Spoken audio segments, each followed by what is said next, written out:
Welcome back to the second episode of Formula 602. This is my good friend, Kate. Hey. We're going to do Bahrain today, the first race of the year. Yeah, it's coming up.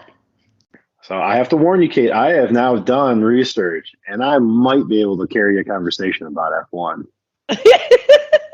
That's exciting. I got sucked into a Twitter black hole the other day. Pirelli made a post about the new C1 tires. Okay, I told you the tire game is just a downward slope that you can fall into. Yeah. But they had like an infographic about the three tires available for the race, and that got me into like, why the hell do you only get to pick between three tires? And then like the compounds are like so close that it would only make sense to like, racing engineers. 100%. I mean, that's the thing that really what I think it's interesting, again, like Netflix, how they did such a good job bringing the average person in. But with F1, there's so much technical engineering and car mechanics and things that just, as an average person, I do not understand. It is so above my head, which I think is one of the things that makes F1 hard to market or hard to get a big, I mean, obviously overseas though, it's massive. So I don't know why in the States it's really hard, but it's just different because it's so technical that you gotta, to understand it, you've got to really, really kind of focus on it and get deep into it. Well, I wasn't able to watch any of the testing because you and I were busy at a music festival. Yeah, we were. You were having fun. I was working.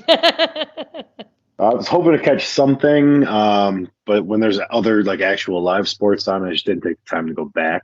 Mm-hmm. So there's two things I know. There's a new tire, and they raised the floor of the race car. Yep, I saw that. But the thing that's interesting is it was from my understanding, which again, so minimal, so please, raising the floor was like up to the interpretation of the team, how much it actually had to be raised versus like the tire, right? Like the lifting of, or the difference in the tires caused the lifting of the bottom, which is why they changed it. So they didn't really maybe have to do anything, or I don't know. It was so, got so in detail that I was like, way above my head.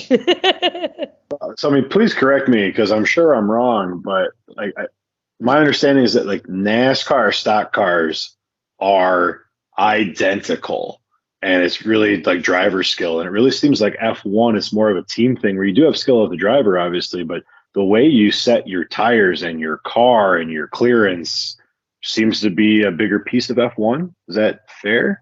Absolutely. And, again, I'm super limited in my kind of knowledge, how deep it can go, but definitely some of the tweaks, the aerodynamics that go into how much a team puts forth into the testing of the aerodynamics, where, those fins go, where man, the steering wheels alone, like the amount of work that goes into that, like the small adjust, you'll see people that go, this is, a great example, like Ricardo, who's not racing this year.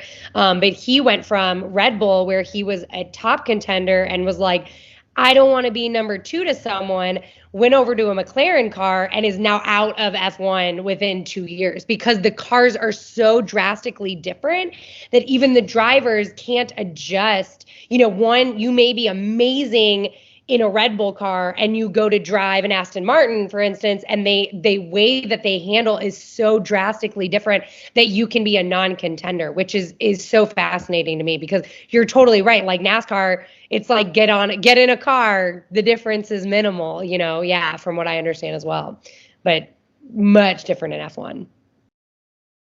Which, again, that like Mercedes last year, the tweaks that they made on their cars did not prove to do well, especially against whatever the big difference that Red Bull made, which apparently, speaking of Bahrain coming into it, people are saying Red Bull's faster. They're saying they're even better this year.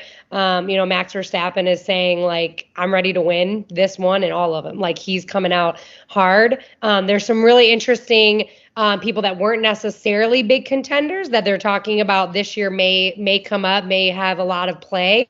And unless Lewis and Russell come in strong with Mercedes, apparently Mercedes did not tweak enough to that they think that they really are going to be big contenders this year, which is, you always kind of believe in Lewis, but is interesting.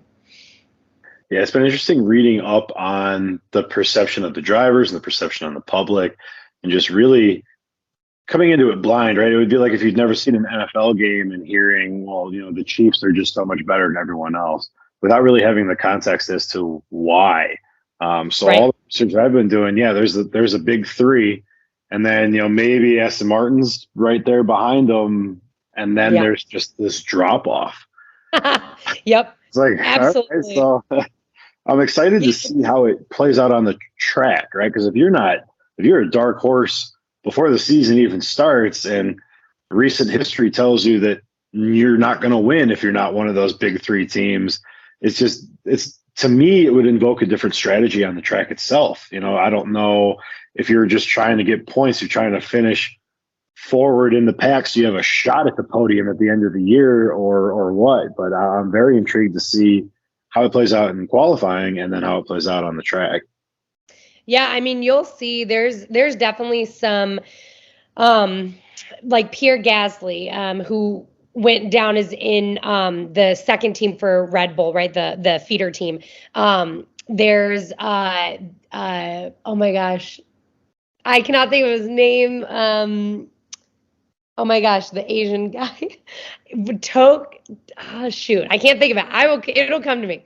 But there are other people that race. It's extremely risky compared to some of the, backing off, or the the Perez's of that really help their teammate, right? Really help Verstappen, making sure that they hold off the other players, making sure like that kind of like race strategy versus their, like Pierre Gasly, you'll see, I mean, he comes out fighting, and because he knows like their cars aren't necessarily what the other people's are. There's those things that but again, it's only 20 drivers. Like we're talking about, like it seems so silly. There's only 20 drivers, but like the difference is seconds sometimes from first place to last. Like it's not like we're talking about, or the few cars that get out. We're not talking about crazy amount of time here.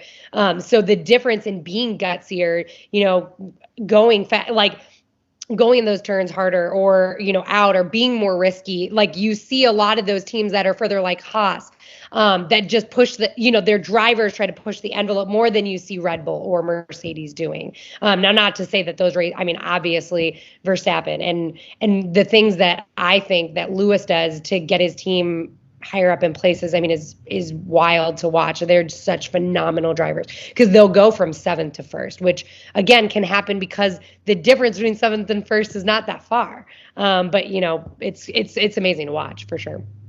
I'm excited to see what you think.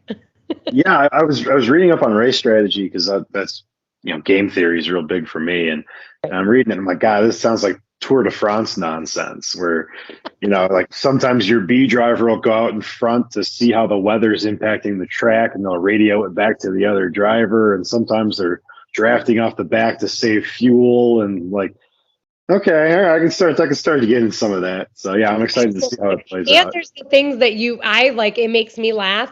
So they can all kind of hear each other, right? On the radio channels, they will listen into what the other drivers are saying, not even necessarily their team. So there's actually if you listen to the drivers, there's code speak, if you will, and they'll say stuff that's not actually even real, but their team knows what they're saying, but you don't, and the other drivers don't. So you don't act they'll be saying stuff like, oh, my tires are loose, and it doesn't actually mean that. Which is so wild because there's this gameplay or whatever you want to call it. You don't want to feed the other people information that's going to help them. And the strategy that plays out that you see a lot of times, with sometimes with, running out of gas, or if they pit and then what happens, and if they stay out, the new tires. I mean, we've seen teams, I mean, there were multiple races last year where it played out both ways for positive in Red Bull and positive for Mercedes, where they didn't pit, they got the caution, all of these things that kind of come into play that I mean, it's game changing, and it's one of those luck things, like you can't even really necessarily prepare for it, which is cool. Yeah, it's gonna be cool. It's gonna be exciting. So are we making predictions on here? Yeah, I think we absolutely should. We are playing fantasy, but until we figure out how the hell that fantasy game works, I think we'll just leave that to the side. So I guess give me your winner and give me a dark horse. Oof. So I'm picking Max as my winner. I'm bummed about it. It's so funny because I'm actually not a super Max Verstappen hater. I think he's cocky as shit, but I think that's also like all of those guys are. Like, you can't tell me you're the top 20 out of in a scenario where everyone wants to be, a top driver, and you're, one of 20. So yeah, I'm going Verstappen. I mean, I kind of not a super weird dark horse, but also because Ferrari's expected to do well. But I love Leclerc. I love Charles. He's so sweet. And apparently the Ferraris are showing up.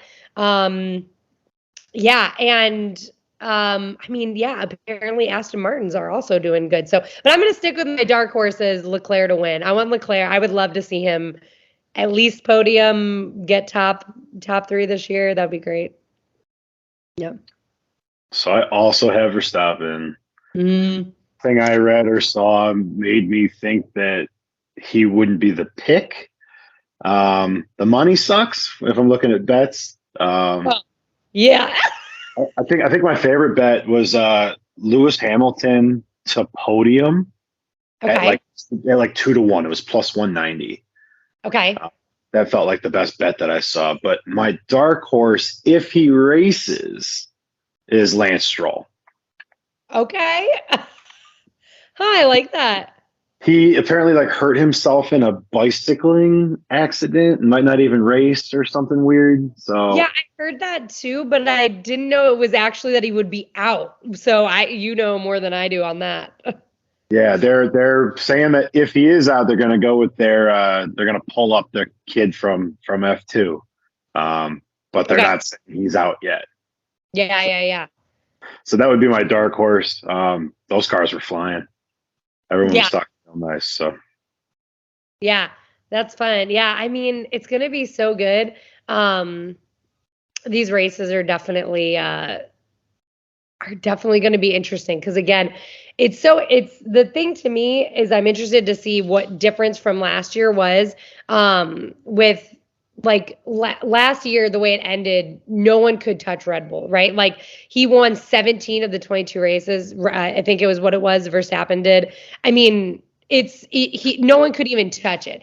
And now they're saying they're better. So I find it real interesting to see, do they live up to the hype, or is this do they bottom out, which I would love to see, in however many years. Well, and I forget, but it was Mercedes won every year for the 7 years that Lewis won. And then maybe Red Bull would be second, and now Red Bull has won. I'd love to see Ferrari or Aston Martin or Haas. I love the leader or whatever, the head coach or whatever their title is for Haas. But I mean, it's just I would love to see another team show up, as someone who's just recently into F1 in the last few years.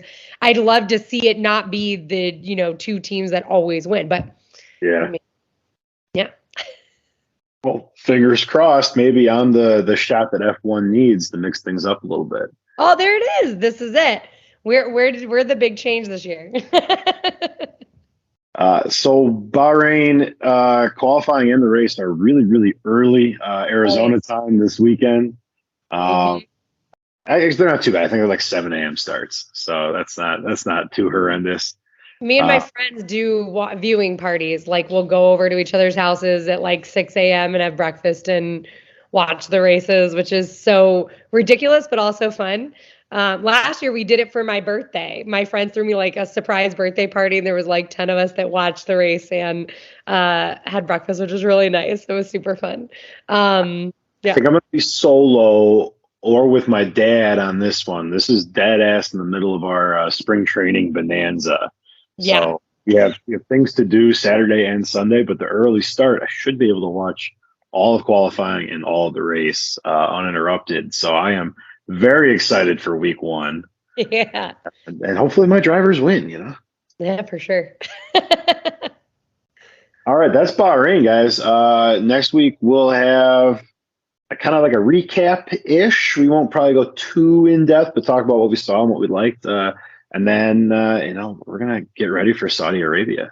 Yeah. And I'm excited to talk more technical. I think once we kind of know what the drivers are doing and what the changes really were, because everyone is so hush-hush about it pre-season because nobody wants to give away anything. So, yeah. So I'm excited to see how it goes. And, yeah.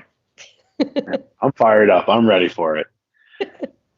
Kate, thanks for joining me. Yeah. Thank you. This is Formula 602. Thanks for joining us. We'll see you next time. Bye.